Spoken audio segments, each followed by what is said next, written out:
लो जी, सबको सत श्री अकाल। आज पंजाब में देखिए जो किसानों को चल रहा है, धरने चल रहे हैं, प्रदर्शन चल रहे हैं।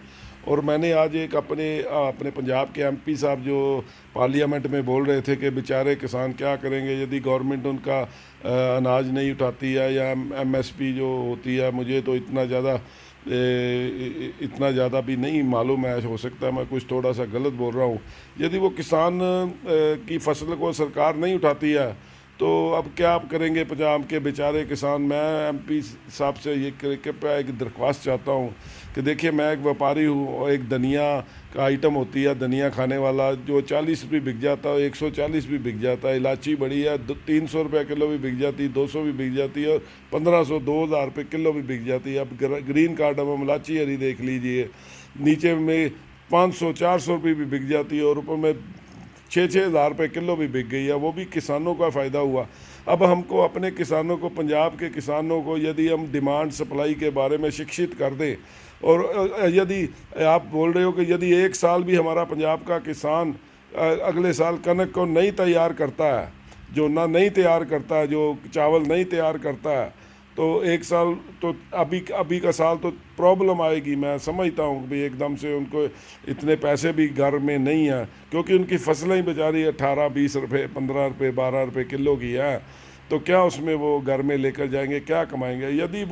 यदि सरकार चाहे तो कोल्ड स्टोरेज बन जाए सभी जगह के अंदर, जल्दी से जल्दी कोल्ड स्टोरेज की आज्ञा दी जाए और उनको परमिशनें दी जाए। हर गांव में, बड़े गांव में जो कोल्ड स्टोर बन जाए, सरकार उसमें अपना सामान रख सके जो ख़राब ना हो।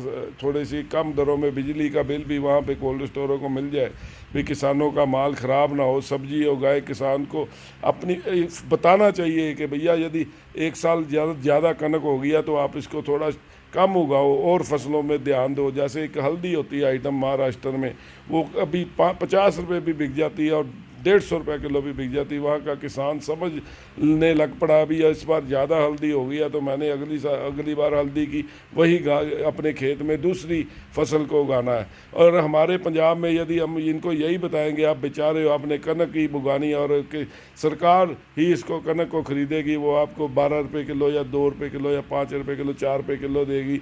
यदि हम किसानों को ये बताएं भी कोई बात नहीं, आप एक साल कनक ही ना उगाओ, तो मेरा ख्याल है कनक 80 रुपये किलो भी बिक सकती है और 70 रुपये किलो भी हो सकती है, 60 रुपये किलो भी हो सकती है। ये भी हमको किसान को बताना चाहिए कि तब सरकार फिर ना कहे भी आप भंडारण नहीं कर सकते या आप कनक को ब्लैक में या ज़्यादा भाव में मत बेचिए। ये भी सरकारों को ध्यान में रखना पड़ेगा। ये हमको किसानों को शिक्षित करना पड़ेगा, समझाना पड़ेगा, डिमांड और सप्लाई के बारे में बताना पड़ेगा। यदि मेरी कोई बात गलत है तो मैं इतना समझदार नहीं हूँ, समझिए भाई, मैं समझदार नहीं हूँ। मेरे अपने विचार है, क्षमा कीजिएगा।